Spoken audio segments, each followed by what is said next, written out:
India. According to the official history, India doesn't have any historic records of its own, and that's why there was a necessity for the foreigners to come and tell the Indians what was their history. And the British did it with a very efficient method that they found to be working very well in other areas of the world already. Mass murder, concentration camps, organized starvation were very effective and proven methods.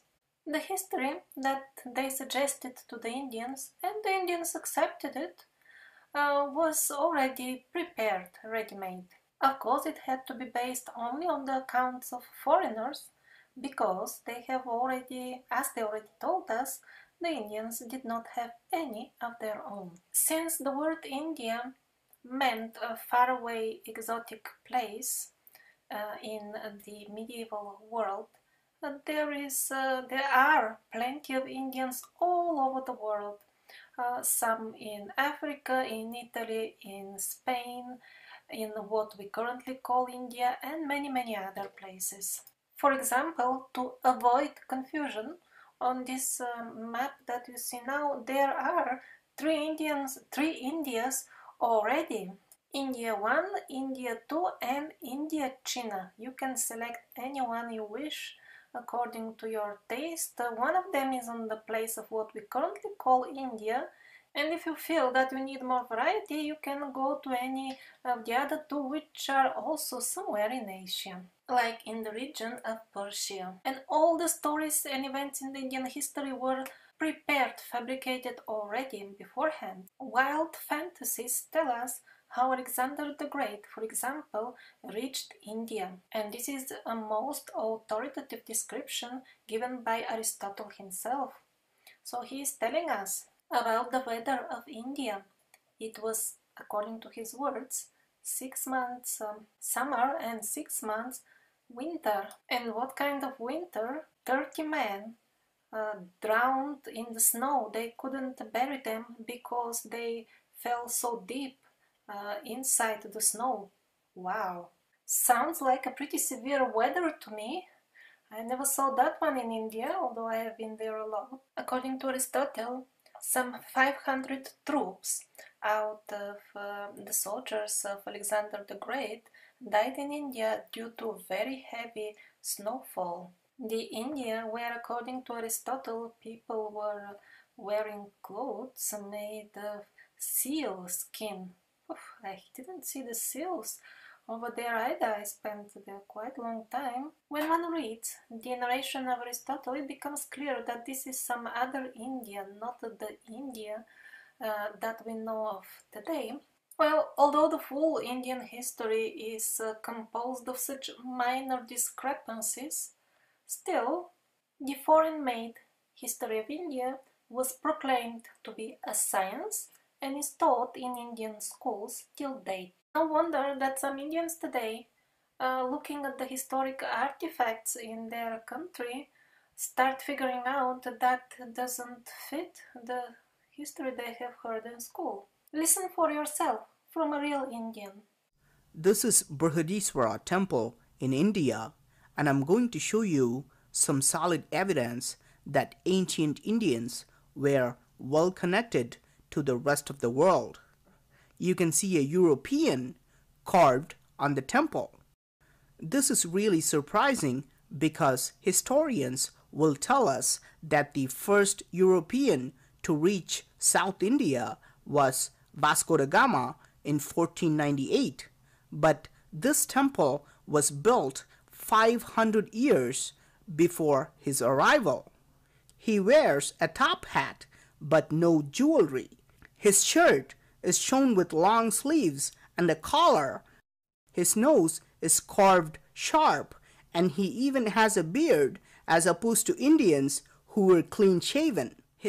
Some of the carvings in Indian temples look very similar to the depictions of the Gothic saints that we have in Europe. Look at the man on the right. He is different from the Indian goths. Gothic people of India, if I can say so. And even his outfit looks so much Roman. His hairstyle is completely different. He looks like a foreigner. Towers. How is such an accurate carving possible, where the world leaders connected 1,000 years ago, just like they are connected today? Here's another carving in the same temple that's also quite incredible.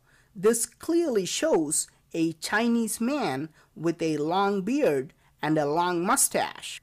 How were these international communications possible without advanced technology? According to historians, Vasco da Gama was the first person to ever visit India from Africa. They claim that he had briefly explored Africa before reaching India in 1498. How is an African giraffe accurately carved at least 250 years before Vasco da Gama's arrival to India? Sculpture that flies in the face of mainstream history. Historians claim that Africa had no connection with India until Vasco da Gama reached India in 1498. But look at this carving. It clearly shows a giraffe on the left side, and all its legs, body, and long neck are shown with remarkable accuracy.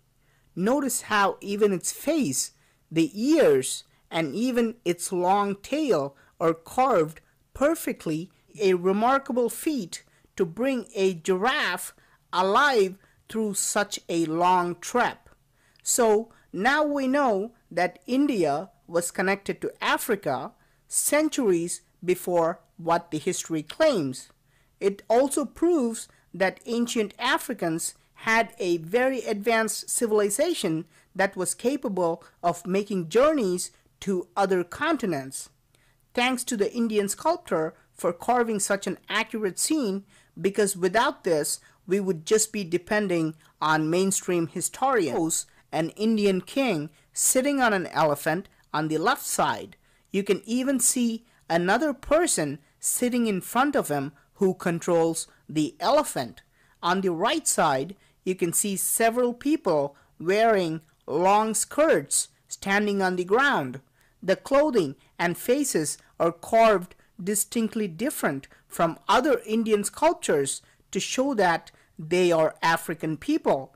It also looks like they are lifting a few other people who are giving something to the Indian king. We are in Ellora Caves in India, and I'm going to show you a vimana, which is an ancient flying device. You are in for a big surprise. According to the scripture, he uses a flying object called Pushpaka Vimana. During this flight, he was attacked by a bird called Jatayu, which is also shown in the carving. There is no guesswork involved here because it's all documented in the Hindu epic Ramayana.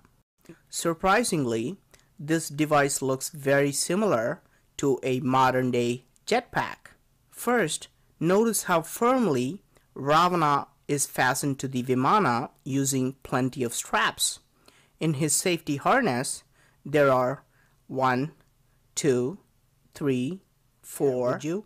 Now, there is also a circular object carved on this vimana that's very similar to a modern-day propeller. You can even see the spinning blades of the propeller.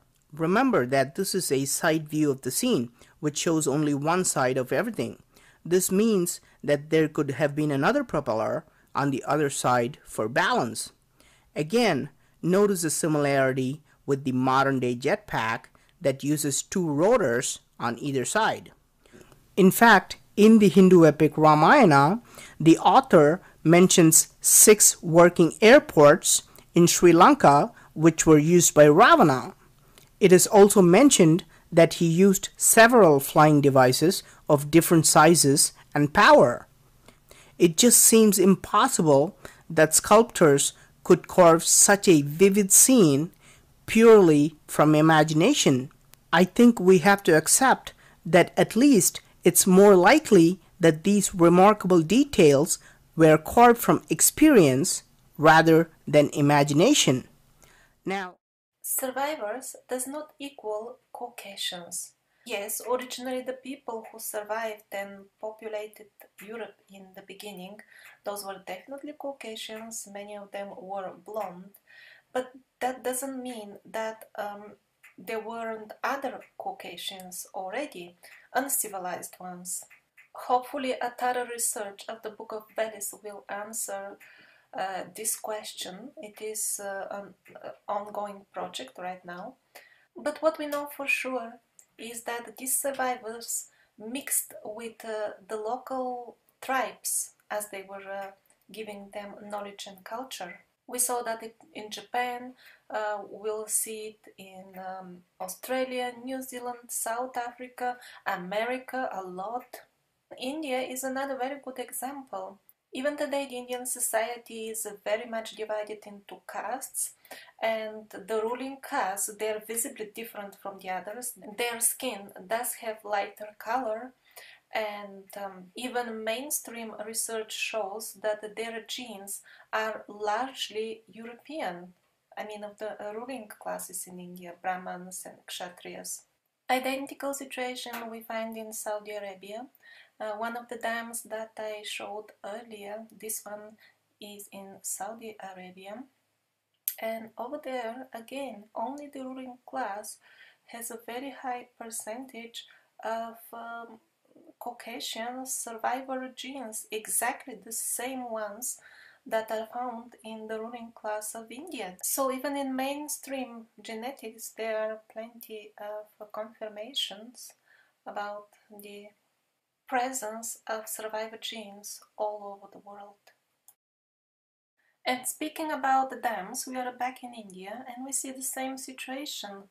Rivers have disappeared, but very newish dams are still there in place.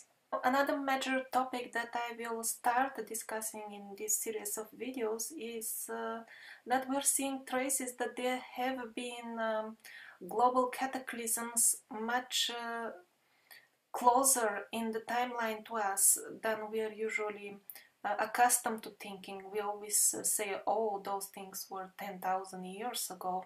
But while researching the survivor topic, information started transpiring from all parts of the world that there could have been drastic changes even as far as few hundred years ago. This is a close-up of these dried riverbeds that have dams still on them. This river is caught in the process of disappearing.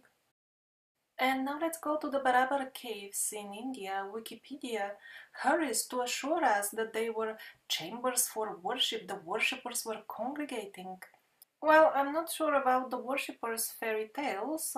It looks more like a bunker to hide from something, or like a storage place, because constant temperature would be, more or less constant, would be maintained in this artificially created cave.